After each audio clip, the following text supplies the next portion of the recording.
today's episode of Vital, we are hosting an immunobiologist with whom we will talk about the powerhouse of the eukaryotic cell, the mitochondria, and his journey from Russia. Dr. Karen, a warm welcome on Vital. Dr. Karen is a postdoctoral fellow in immunobiology at Yale University School of Medicine, where he has been working since 2016. He has done extensive research on the replication transcription switch in human mitochondria. So Dr. Karen, can you please share something about your childhood, and were you always interested in biology? Yeah, of course. I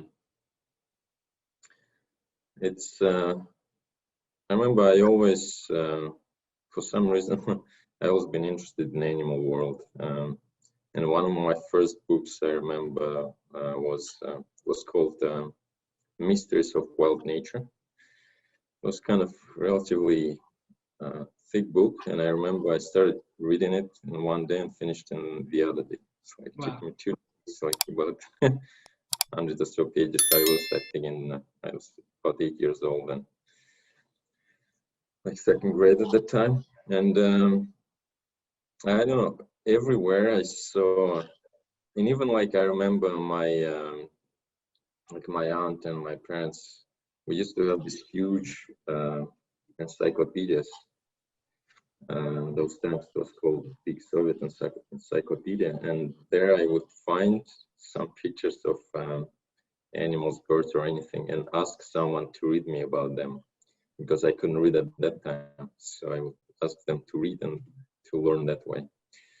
And later on, yeah, I wanted to do some kind of experiments of my own. And I remember once I was going to forest and I happened to catch a frog, took it home and wanted to do some kind of see how I could create an environment where it could live for some time.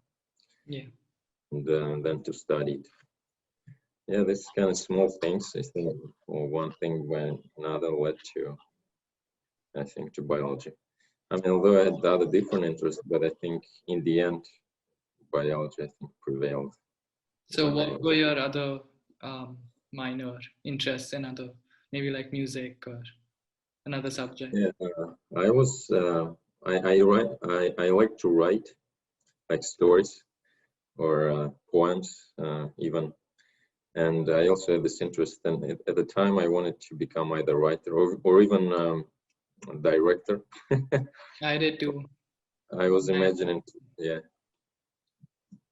Go on. No, I said even I enjoyed writing poems. I had a blog when I was, I think 8 or something, where I used to write these poems and just put them. Yeah, that's great. Yeah.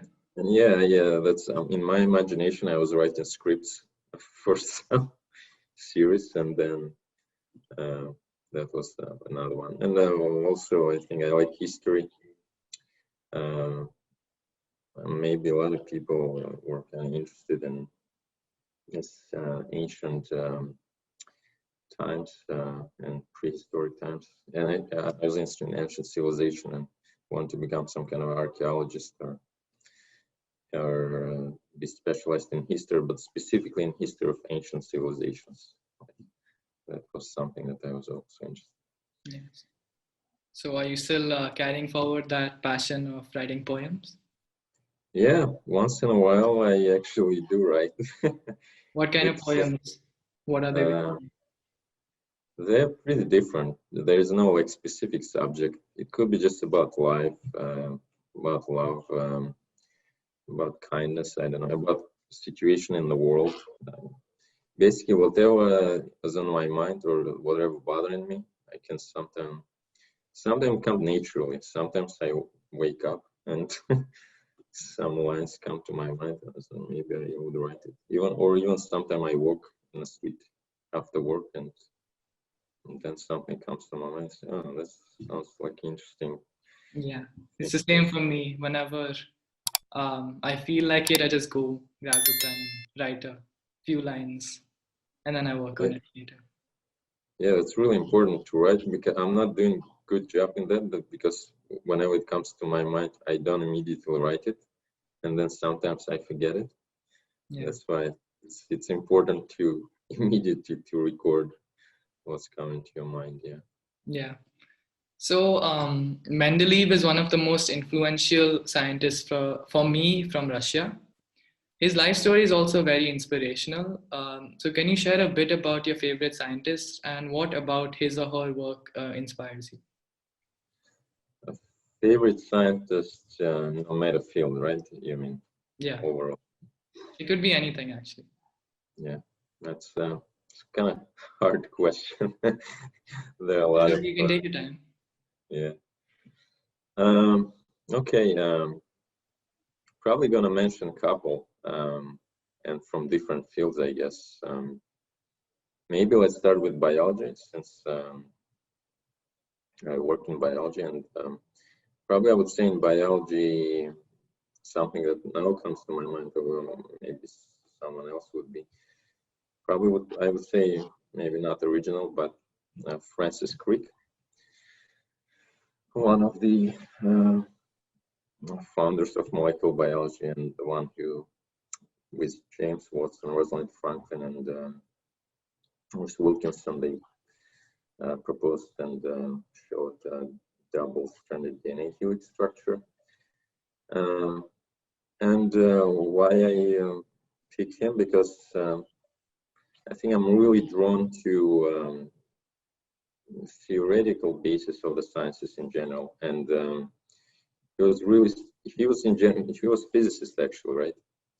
And during World War II, he was physicist, and then he saw that in physics there was not a lot of interesting questions to answer, or it looked like to him that a lot of things were already been answered, and then he decided to switch to biology, and then Watson came and kind of they became friends, and he introduced him to the world of genetics and biology, and he decided to become biologist, specifically molecular biologist, and he actually used some concepts in physics which were really useful and applicable to ideas in biology. And I think at the time in general, there were a lot of physicists who switched into biology. I think that's how molecular biology in general were propelled forward, and a lot of ideas and concepts were used. And Frick was one of the forerunners in that area, because he provided a lot of different theoretical concepts, how systems would work, cells, molecules, which in the end actually turned out to be true when experimental work actually showed that that's exactly how it works. And that's why I like really kind of interested and fascinated by this by imagination of this theoretical scientists that can predict something and then it can turn out to be true. And it doesn't happen just like that, because it also requires a lot of studying and work and combining different findings or phenomena from different areas in one thing that become logical. That's why I would take Francis Crick in biology. Wait, can I interrupt you? Your audio is cutting out a bit.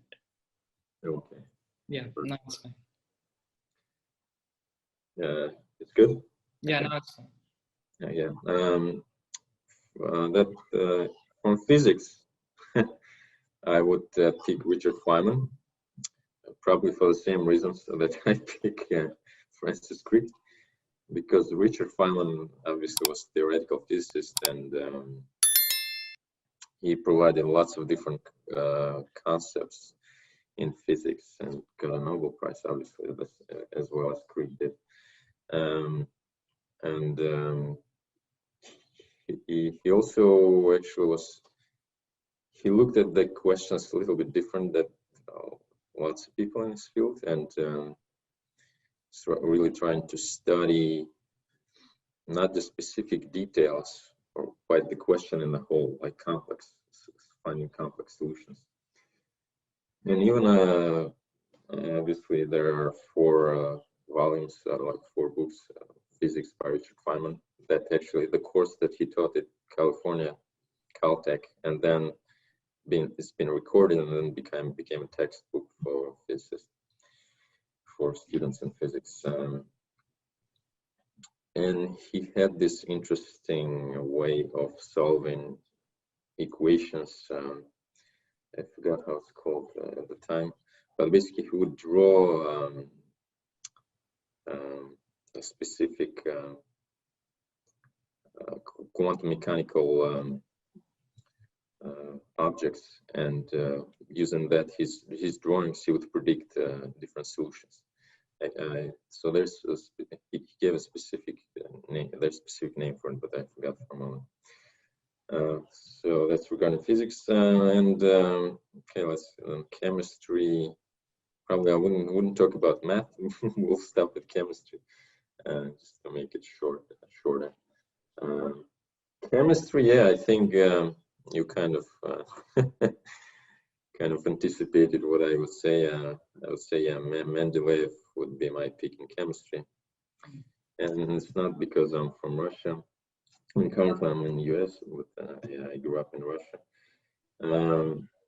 and in general, only for the thing that he was able to come up with periodic system of elements, and one of the first would be enough to name him as one of the influential scientists. Besides that, he had other interesting work regarding to mixed and different solutions. He also worked in agriculture in Russia, and he had a lot of different interests and questions that he worked on.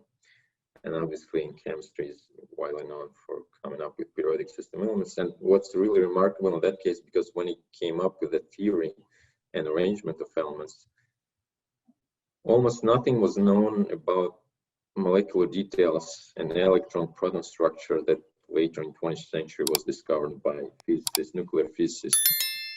And he just looked at the logic of the elements and at their properties. And he was able to find this pattern, which allowed him to create the table.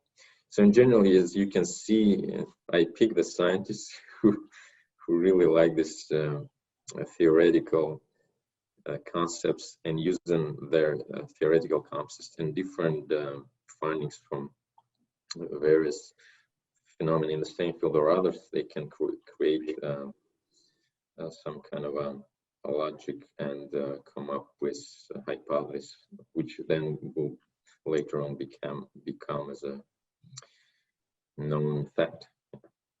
So have you also implemented that theoretical approach to some of your researches? Yeah, I'm trying.